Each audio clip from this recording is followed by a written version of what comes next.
When Timothy Pauley was convicted to 3 life sentences in 1981, his victims' family members never thought they'd have to worry about him getting out. But this week, he told a parole board that he would like to get released and he'd move here to Olympia, where they currently live. They say he should not get out. They say he's not been rehabilitated. He's never even said he was sorry.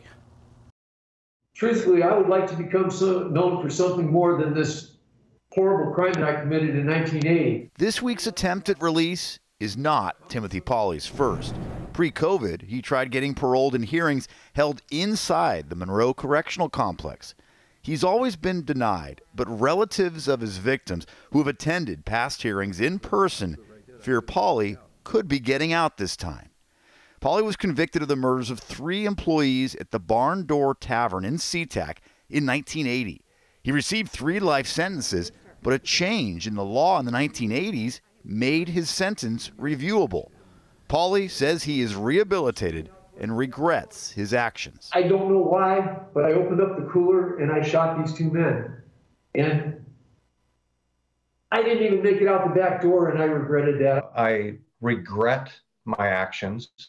Well, naturally, he's spent 40 years in prisons as a result of his actions and taking lives. He's going to regret that because his whole life is gone. Former Congressman and King County Sheriff Dave Reichert was one of the first detectives at that murder scene. He remembers it as one of his most gruesome.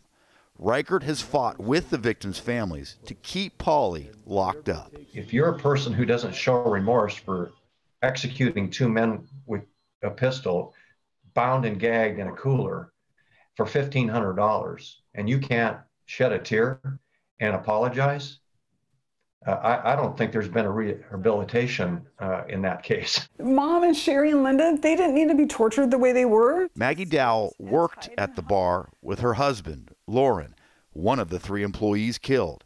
She says the entire staff was like a big family. She remembers that night vividly, even 42 years later. Every moment of it, to the point of being yelled at to keep my head down. The Dowell family says they were told Pauley would spend his life in prison, and his release would be an insult to Lauren Dowell. He deserves justice, and we deserve peace. We're the ones who were sentenced to the lifelong sentence. The family and Dave Reichert were able to submit some written statements to try to talk that board out of letting Pauley out. The board will have a month to make that decision. Live in Olympia, Drew Mickelson, King 5 News.